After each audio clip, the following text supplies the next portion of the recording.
నరహంతక చంద్రబాబు నాయుడు ముసలోడైతున్నా కానీ ఆయనకి ఇంకా తెలంగాణ ప్రజల హక్కులను హరించే ఆలోచన దుర్మార్గమైన పని ఇంకా మానుకోలేదు.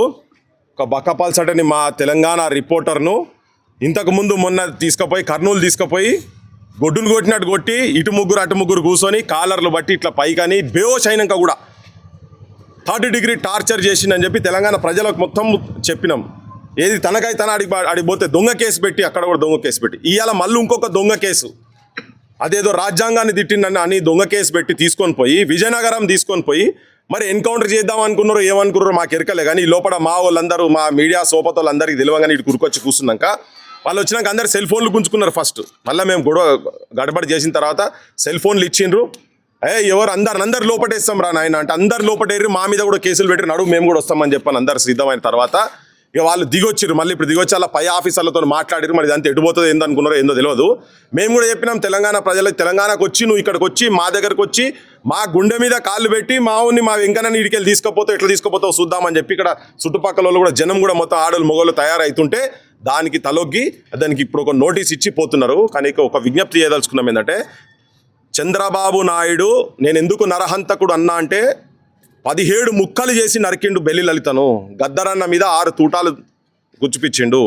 తెలంగాణలో పల్లెలా దమనకాండ చేసిండు ఇక్కడ మొత్తం చంద్రబాబు నాయుడు. ఇప్పటికీ ఆయన మారతలేడు. తెలంగాణ మీద ఏం కషో తెలియదు కానీ మీకేమైనా రాజకీయపరమైనటువంటి పంచాయతీలు ఉంటే మీరు చూసుకోరు. కానీ ఒక పత్రికా రిపోర్టర్ల మీద వాళ్ళకు నిజంగా ఏమైనా మాట్లాడేది ఉంటే నిజంగా వాళ్ళు కానూన్ ప్రకారంగా దోషులు అయ్యేటటువంటి సెక్షన్లు ఏమైనా ఉంటే పెట్టండి.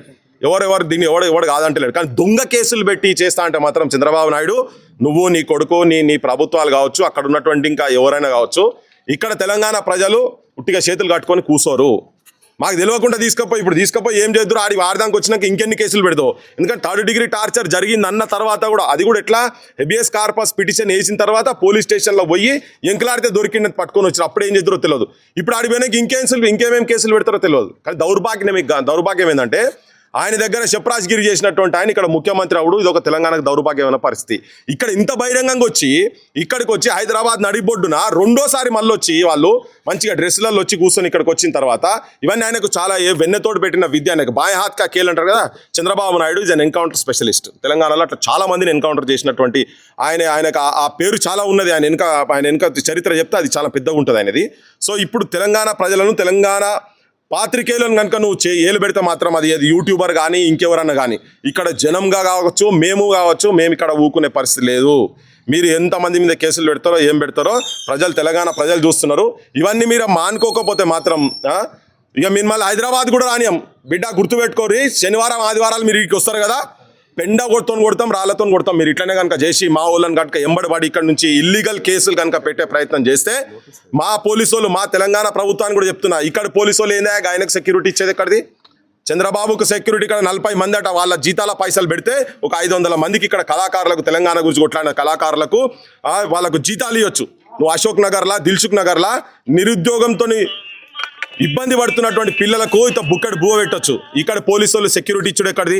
జూబ్లీ హిల్స్లో ఆయన గల్లీ మొత్తం బంద్ చేసుడు ఎక్కడిది?